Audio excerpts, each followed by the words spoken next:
I'm Sal Marino, the host of One Poor Problems podcast, and we're super excited for the episode today. I have a good friend of mine, Nick Dagenais, the CFO and treasurer of Obsidian Insurance Holdings. Nick, super excited to have you on the show today. Happy to be here, Sal. Looking forward to the conversation. Yeah, this is going to be exciting. So for those who may not know, Nick and I go way back. So we were on the same high school swim team to start.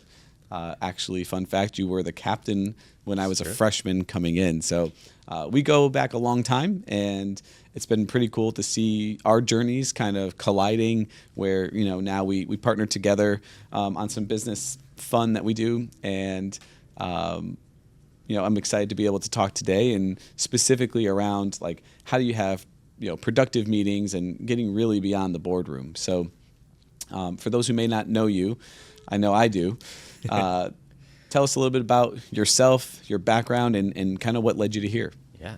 So as you mentioned, I grew up in Middletown, Connecticut. And I actually think the first time I met you, my sister and you were on the same soccer team.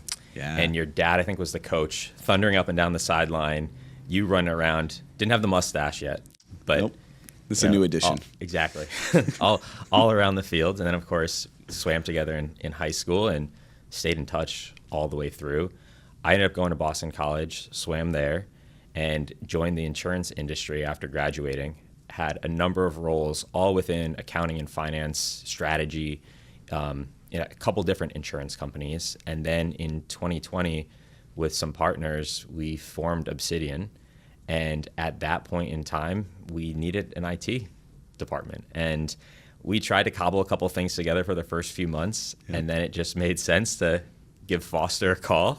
And immediately, you know, we reconnected and started talking about all the different services that Charles IT had to offer.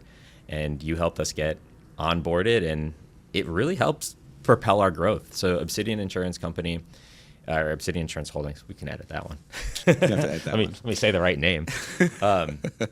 Obsidian Insurance Holdings is what's called a hybrid fronting carrier, which means that we focus on a certain set of risks that are a little bit more volatile in the marketplace, but we get a homogeneous group of them and then reinsure the majority of the risk to reinsurance partners around the world. And so that homogeneous book of risks that's large enough plays into the basic concept of insurance. If you've got a large numbers working in your favor, you can reasonably predict how things are going to go, but then you offset some of that risk by diversifying it across a large panel. And within that model, you need to be very efficient because you're sitting in between the person who's writing the business for you and then the insured, and then the reinsurer who has the capital. And having an IT system that is very slick, very smooth, very efficient, that's also very secure is important. And Charles IT has helped us fill that gap. Yeah, absolutely. And it's been really cool for us to be able to see, like, the journey since, you know, you guys reached out to us and you were bootstrapping and trying to figure out how to make it there to now you guys have been blowing up, and sounds like things are going really well. Yeah, I think when I first called you, we might have had 6 employees. By the time we went live, maybe 8 or 10.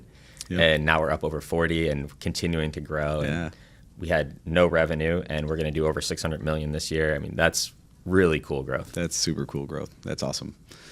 So the insurance space, not gonna lie, really complicated for people like me.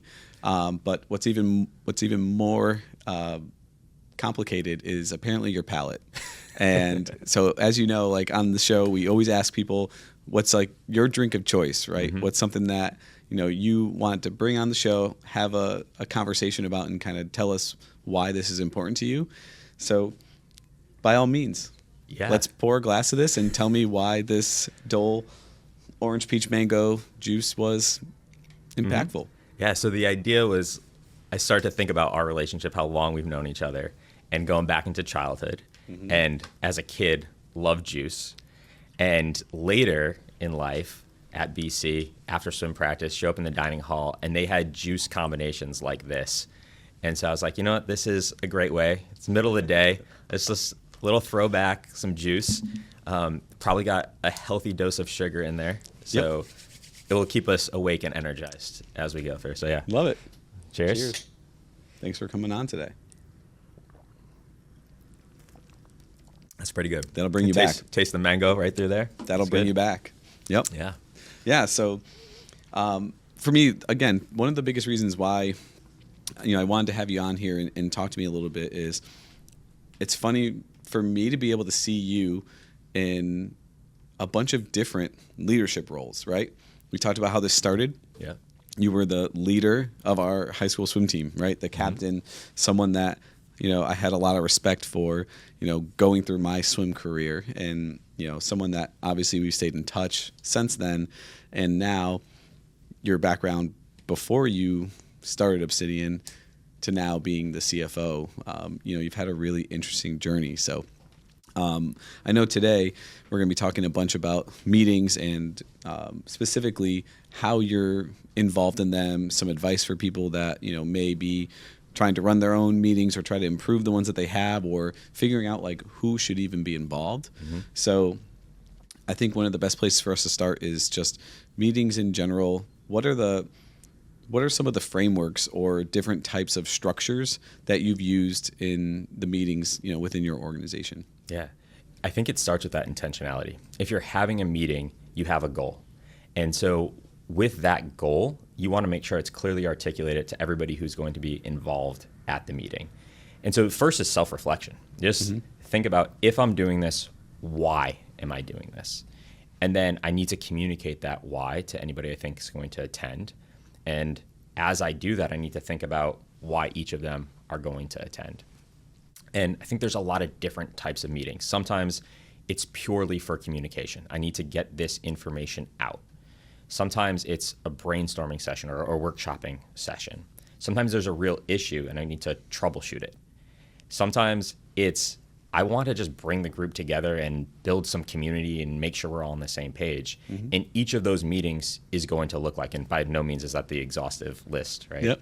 But in each of those situations, it's now time to make a strategic choice. So space is important. We're in this nice studio today. It's open, it's airy. It allows for free conversation. Yep.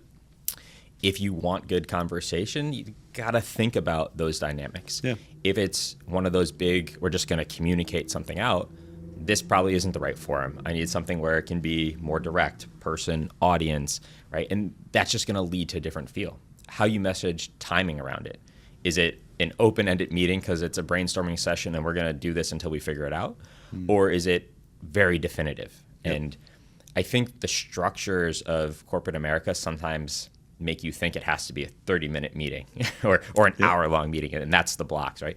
Those by no means are the only options. And so just going into it with intentionality, thinking about the purpose of the meeting, and then beginning to frame it out in that way is going to be important. So something that was interesting that you said there, right? The different type of like specific format. What happens if that format is completely virtual? Yeah. Right? How does that change the dynamic? It is different, right?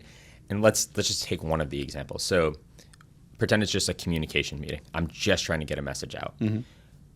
I can send a message with an email, and people can read it at their leisure or ignore it, and it will be out there. So if I'm bringing people together, I'm doing it because I want them to have some sort of experience with me. And in that case, if it's a virtual meeting, I want to make them feel connected. I want to make sure they can see me, right? Because that's part of it, and probably see everybody else who's involved. The best organizations that I've been a part of, whether it's a swim team or an insurance company, everybody understands what the mission is and knows how to work towards it and knows what's expected of them. And so it's an opportunity for the leader of that meeting to get up there and present themselves in the way that says, this message is important. I want you to hear it from me, or I want you to see how everybody else reacts. I want you to be connected. And so in a virtual sense, that communication meeting needs to make sure I can see everybody on the screen. It needs to make sure that they can see me. Maybe I have a material that's going to enforce it. In person, I might have the opportunity to meet with them and shake their hand and interact differently. And so if I'm making those sorts of decisions, the message might end up being different. The format might end up being different. I think where it gets more interesting is when you're trying to brainstorm or come to a solution. And you need that engagement.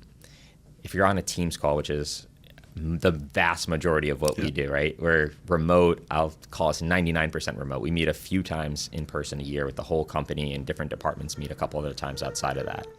In those situations, I want people to, one, feel comfortable. So in person, it's kind of easy to feel comfortable. You walk in, you see him, you shake hands.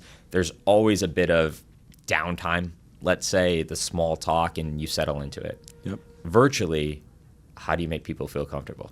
Can I do those same things? Depends on how many people are on the call, maybe, because conversation can get tough. I find as a leader of a meeting, sometimes being a little bit vulnerable in those spaces, or having other people that you know you can be vulnerable with, is really helpful. You start to tell the stories, you and I joking about swimming or your illustrious soccer career. That's going to help just make everybody feel more at ease, right? Yep. The key with that brainstorming is I want those ideas to come out. I'm admitting that I don't know them all. So let's get everybody comfortable. Let's figure out a mechanism for talking. Maybe it's going to be use the chat while somebody's presenting. And I got to message this ahead of time. Let's use some polling. I'm going to pose some questions every once in a while. But more importantly, it's just, this is the purpose, and these are the things that I want to make sure we get accomplished during this brainstorming. These are the key things that I think, and let me make sure that everybody's involved. Yep. I find poignantly asking an individual question will help, because oftentimes I'll be in a situation where I'm just talking to a screen and nobody's really engaging or responding or anything. And so being able to break your train of thought to go after somebody and pull them in will be really valuable. Troubleshooting probably works a lot of the same way. You know, clearly here's the problem. If you've got executives in the audience, really try to summarize that, because they don't want to listen to the whole thing. If you've got some subject matter experts who are going to get into the weeds, maybe have a little dissertation, a little thesis on what you think a solution might be, and then let them tear it apart. Just finding out different ways based on the personalities in your audience, how you can get them to engage. That takes a little bit more effort in the remote environment. When I go in person, we're seeing it. I can pull up a whiteboard. I can do these things, and it'll be a little bit different. Yeah. So when you talk about some of those meetings, right, there's a bunch of different structures. The meetings that, like, you know, standard meetings that I have every week with my, you know, executives, right? Is there a specific, like, format that you're following to, like, every meeting, like, everyone knows this is what to expect? It's going to start like this. We're going to do these things, and it's going to end at this point. Like, do you have some structure like that? I think my team meetings at Gallagher were maybe actually the best example. So Gallagher before Obsidian, every Monday, 1 p.m. Central Time, team meeting. It rotated throughout the month what the topics were going to be. So first week of the month, we're going to do financial results, close, those sorts of tactical things. Second week of the month, we're going to do development. So let me go find some TED Talks on a particular topic. Let me think about what's a soft skill that the group needs to learn, or I think needs to learn. Third week, let's have somebody present some work that they were doing. Fourth week, we're going to do some troubleshooting or work on a project together that involves the whole team. That's cool. And while you have a standing meeting, those can get pretty dry if you're just doing the same thing, if it's always communicating out or if it's always troubleshooting. By creating this rhythm, it made people start to think about what to expect in the meeting, and it engaged them in a different way. And then because I invited them to come up with topics and I invited them to present, they started coming with, hey, I watched this TED Talk. Maybe we should try this for development. Or I've got this problem. I know it doesn't involve everybody, but maybe we could troubleshoot it. When you get that sort of engagement, those meetings become more meaningful to everybody involved. And as the leader of it, you actually get to do a little bit less work, and it's more effective. I find that, again, it comes down to audience. With the executive team, and we have 2 times a week an executive meeting at Obsidian, at least. And we've tried different formats for the agenda. We've tried everybody put an agenda out there, and let's try to walk through it. We've tried let's go around the horn and just your hot topics. And what we realized is at the executive level, there's different things that are happening every day, and you can't follow that same structure that I just described with the team meeting. So instead, send around information ahead of time if you have one of those hot topics so that people can digest it a little bit and then we can work towards solutions. Otherwise, on the call, let's just go highest priority stuff. What do we need to discuss as a group and solve it?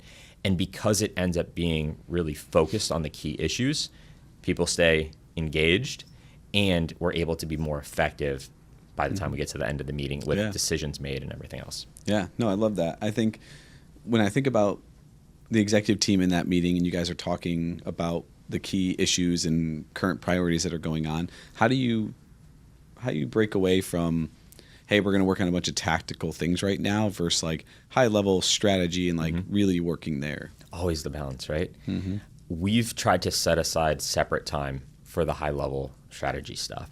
I find, especially remotely with executives, it's too difficult to do that. There are too many things that are coming in over email or text message, phone calls, whatever.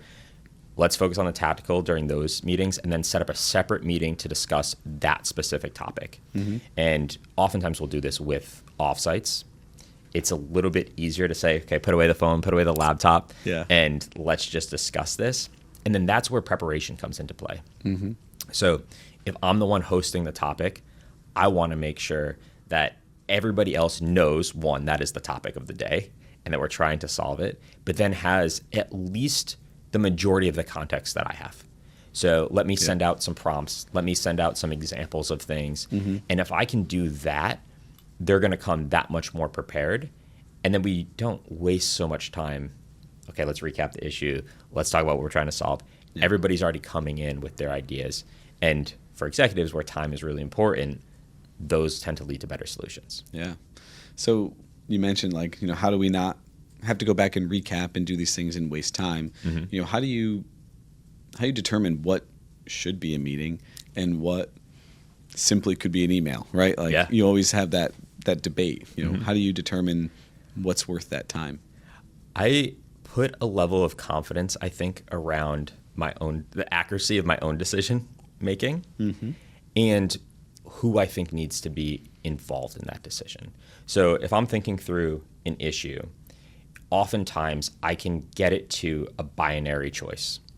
And if it's a binary yes or no, and I've explored both sides of the yes and the no, let's make that an email. Because while it could be an interesting meeting for everybody, it's more efficient for everyone involved if I summarize it, give both sides, and say our choice is yes or no. And I think often give the opinion, I think we should do yes, or I think we should do no. Those tend to yield fairly quick responses, and we can move on. If there's maybe ambiguity about my opinion, I feel less confident in what I'm offering, then I think that's where you want to have that meeting. But again, it doesn't have to be a half-hour meeting. Maybe it's a 15-minute meeting, and let's give all that same information and say the critical point of discussion is this. People will have opinions on those two things. Let's talk about it and make the decision. And to save time, I now have an email out there that's effectively notes for the meeting. With AI and things, you can begin to use that to summarize, or if somebody just takes some notes. And then I think the critical thing is at the end of the meeting, to conclude it, recap, we decided this because of X, Y, and Z. Cascading message. And then follow up with the email, just so it's all out there and you don't have to have the conversation again. So that decision making, again, to should we have a meeting or not, is one, am I just communicating something? Two, am I communicating something and there's a decision, but it's a fairly binary decision that I think we'll likely agree on, but everybody actually needs to weigh in for whatever reason. And then as soon as we get into the ambiguity about what the response should be, or if I think I have incomplete information and somebody else can bring another perspective, or somebody else can poke at that solution, let's have a discussion about it. But the most effective meeting is going to be when that discussion is teed up ahead of time and people come prepared to actually discuss those topics. Yeah, for sure. And I think, you talk a little bit about technology and how that can help make those meetings a little bit more efficient, but also on the preparation side, is there any tools or anything like that you're using to run your meetings now? Do you use any platforms or anything like that helps you make those more efficient or more effective? Yeah. So for our virtual meetings, we're on Teams. Within that, I found there's different things that help with pushing the conversation along. So for team meetings, because I want to appear prepared, I always have a PowerPoint. Even if there's not that many slides to it, it at minimum has an agenda and then a couple key pieces of information or exhibits we can use that are going to help make decisions. With the leadership meetings, not always a PowerPoint, but maybe if we're getting into more technical decision, an Excel spreadsheet that is set up to give that. That's nerdy. Finance, that's what you got to do, right? I want to do a quick screen share. Let's just go through this. And to your point, don't share the data, share the summary, help people see the actionable things, right? Don't overwhelm them with the nerdiness. But then outside of those, if we're in the brainstorming session, let's figure out how to do a whiteboard online. And so there's a bunch of different tools out there for it. Teams has some plugins that you can use. Even just pulling up a Word document and keeping track of notes, or if you want to use a PowerPoint, just a blank slide, and you'll be able to draw some graphics on there, and or paint even. If we're getting really sloppy and childish with our orange juice here, that works well too. I think having those visuals is really important with decision making. Some of the best decisions you're going to make are going to be after you've gone through a process of sourcing ideas, converging on those ideas, diverging again, and then coming back to it with a final solution. And you can maybe do that in and out as many times as you want. But in those processes, if you're not documenting it, people can't hold everything in their mind. You end up circling if you can't get there. And so if you can start with your thesis, and maybe we document that. That's up on the board, proverbial board. If we're in person, an actual board, but online, it's our slide, it's our Word document, whatever we want. That's up there. People can ground themselves with it. When the conversation deviates and we start talking about somebody's experience 3 companies ago that is no longer applicable to what we're doing, or worse, somebody's dog, and it just says we've fully moved off, everybody can start pointing back to, oh, that's what we're trying to solve. They can see that there. It's a visual cue. Then we've collected ideas and we've put some of the best ones up there. And to refine it, we're going to pick one and let's try to implement and just talk through the implementation. We're going to hit roadblocks. We can now go back and let's try the other idea. Or we progress and now we've got a few different options on the path forward.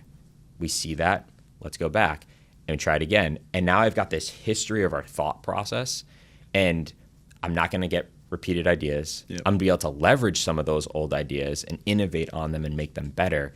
And so those mediums, I think, really help in the brainstorming, troubleshooting environment. I love that. And I think, in our organization, we spend a bunch of time in that Teams platform ourselves and using specifically Planner. And so Planner is a cool place to be able to draw in what are your ideas or things you want to talk about, and then utilizing the technology, right, to be able to say, like, here's links to things that we need, or these resources that are going to help us be able to, like, come together, make a more informed decision, because you also have that data at your fingertips.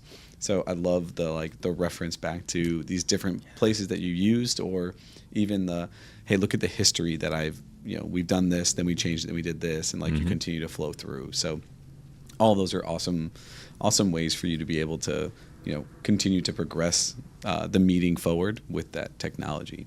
Definitely. You talked about derailing meetings, right? So often that I think is one of the biggest issues when you might have maybe too many people in the room, and it just gives more opportunity for those breaks, or we like to call them tangents, right? You're off to the side somewhere and you've lost focus on what the purpose was. Of course. Do you have a time where you've run into a meeting like that, and how'd you get it back on track?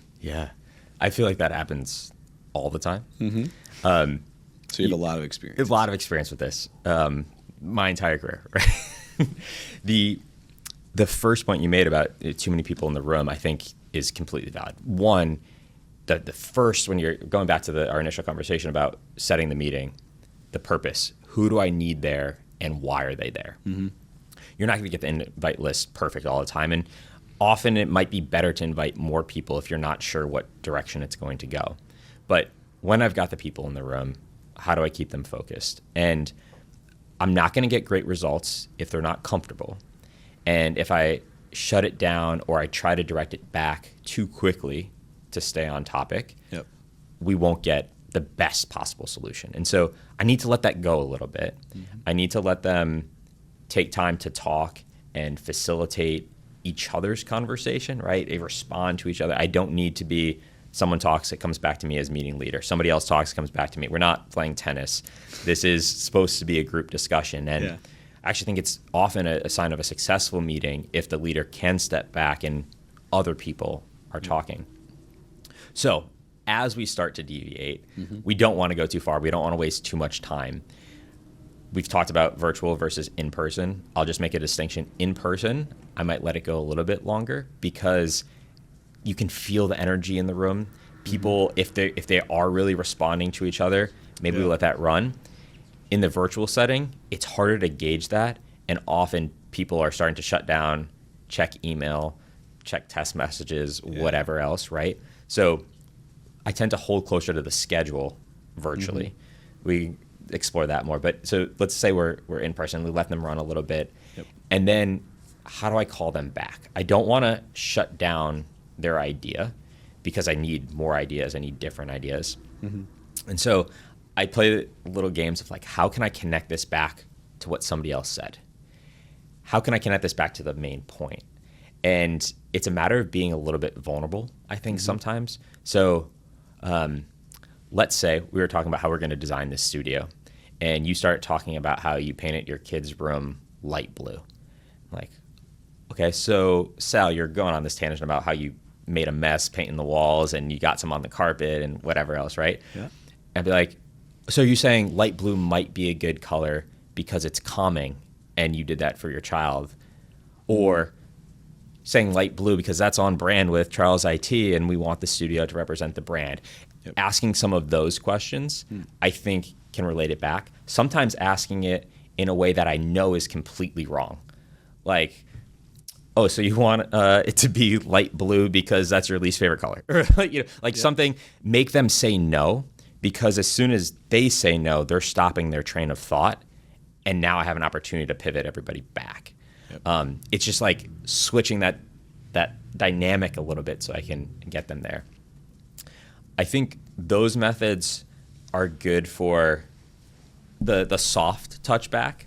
Every once in a while, you have to be more direct. All right, guys, let's bring it back here. Right, and it will depend on the energy too of the room, and the all right, guys, let's bring it back is commonly used, right? A little bit softer, and to put it on message could be, I think I understand where you're going with that, but maybe you can help me understand how that relates to our topic at hand. How does that relate to the point that Jackie made earlier about this, right? And just pushing it back and pointing to that theme will sometimes maybe embarrass them slightly, depending how far they've gone, but reminds everybody else that we need to stay on track. And you've made that direct connection for them, and that's valuable. So, that's one part of the meeting, right? It's getting them talking while they're in the room and making sure that they're bringing it back to the main point. But how do you get your team to be able to, uncover some of the ideas or the issues and bring that stuff to those meetings? Like, how do you encourage that collaboration from the team? So going back to the beginning of sometimes the best CEOs, the best leaders at a company are going to be ones who get their whole team engaged in the message. They know where we're trying to go as a company. And so in those situations, if the team knows what's important to me, they're going to start to want to contribute towards that. And so this is where we get the balance of, we want to have communication meetings so everybody's on the same page. You want to have team building meetings so that everybody feels comfortable. So when it comes time to the brainstorming, troubleshooting meetings, we're on the same page and we can work that forward. And I've found for every person, it's a different way to get them to open up. There's some people who are a little bit more gregarious, and that's just going to happen, right? They're going to tell you even when you don't want to hear about it. The one-on-ones with people before a meeting are probably the most crucial thing towards the success of the meeting. You can give assignments to people. Bring this to the meeting. Hey, Sal, I'm going to validate your ideas. This was really good thought you had. I think if you bring this up in the meeting next week, it will be well received by the team. Giving people confidence, giving people assignments that make them feel special as part of it is going to advance your meeting. Understanding where those people shut down because you've got a personal relationship with them is also really valuable. So you can be mindful of that in the meeting. There's some topics that are just going to upset some people. How do I try to stay away from those? Or maybe there's some topics that people get really excited about, and I want to lean into that, and maybe I want to do that early so that person feels engaged. Doing those sorts of things ahead of time or early on in the meeting will lead to a better result because now they're thinking, now they're engaged. And then I think asking some of those challenging questions or providing wrong information, and I don't mean misleading or anything else, right? But challenging them to think and speak up because you know this idea won't work for X, Y, and Z, but they're the subject matter expert on it and they might have the solution. Pose the question. What if we changed these chairs out and did something else with it? And it's like, well, no, these are the only chairs we have, so we can't do that. Let's shut that down. Our furniture expert over there is going to tell us that. Or what if we want to, and insurance, right? We're going to change our accounting process to do this. And the guy who's the expert on the ledger knows that won't work in the ledger system. But conceptually, you can tell the rest of the group is working towards that solution that he knows won't work. Let me make it really clear for him that this is the time to speak up. And once you get people in that routine of being willing to talk, being willing to share their ideas, it starts to come more and more frequently. And your best ideas are going to result when the most people are speaking and engaging, and they've now all bought into what the solution is going to be. Yeah, and you're talking about a lot of involvement from a lot of people, and sounds like a bunch of meetings, right? Yeah. Do you have to train your team on that? Do you have to say, hey, by the way, this is how we run meetings at Obsidian, and this is how we want you to be engaged and bring ideas forward? Is there a part of that in your onboarding process or something? As an employee, if I say it like that, or if somebody tells me like that, I feel uncomfortable. I don't know how to approach it. Am I going to do it the right way? Am I walking on eggshells a little bit? And so I try to model it and then use it in the way I talk about meetings. So day one, everybody meets with me, and I talk through what they can expect at Obsidian. I talk about department expectations and the 4 key things that as an accountant you need to be able to do to progress at the company. We go through that, and then we set up meetings with everybody else on the team. And so right away you're getting that exposure. And if you start on a Monday, you start with a team meeting too. And so you get to see that agenda. You get to see everybody else communicate. Now, when you're starting a company, like we were starting Obsidian 4+ years ago, you've got to set that tone from the very beginning. And it's a little bit challenging sometimes to figure out with the executive personalities that are involved exactly how you want all those things to go. But once you've established it or begun to establish it and you start bringing on other people, they're going to start to fold into it. As long as you're being consistent, they're going to feel like they know what to expect. And now all of a sudden you have a company culture. And that's really what you're going for, because that's going to help everybody give more to the organization. Yeah, absolutely. So for us, I think we're nearing the end of our time. But I do want to ask if you have any advice that you would give to someone that is looking to, start leveraging more effective meetings, or is potentially looking to completely change the way that they're utilizing meetings within their organization. Is there something that you're like, if I could go back in time and do this in the very beginning, this is what I would do? Yeah. I think it all comes down to intent. And this is true of anything in life. We'll go broader than the meeting. Meeting, we use it as a noun, but it looks an awful lot like a verb. I mean, it has an ing at the end. And that means that there has to be a certain amount of action involved. And there's action from you as a meeting organizer up front, and there's action from or expected action at the very least, from the participants. And so let's know what we want the outcome to be, and then think through, prepare, which was a key topic here, all the different things that might happen. Anticipate questions, anticipate what directions they might go. And this does not have to take a lot of time. It's a little bit of awareness about yourself and your objectives, and a little bit of awareness about the people you work with. And for different meetings, obviously, you're going to prepare different amounts of time. Yep. But just having that intentional thought will make all the difference. After you've done that, as you have more and more meetings, that consistency is going to be what makes the next one that much more effective. And when you've built a brand, when you've built a company culture, these things are just going to become natural. And it's not going to feel like work, but you're going to get a better work product out of it. Yeah, absolutely. I love that. So that's it for us for the show today. I appreciate you taking the time, getting to connect here and talk about the good old days and get to try the drink of choice here. Before I let you go, the last part of our process is we actually have everybody that comes on do a typing test. And your results will be shown on the next episode. All right. So that way, stay tuned for the next one to see how Nick actually does. Can I start making excuses now? I got some blisters on my hands from rock climbing, some cuts this weekend. Make whatever excuses you want. But those results are going to go up there, so you got to type your heart out right now.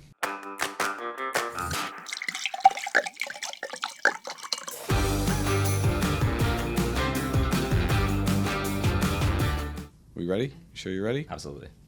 All right. 3, 2, 1, go.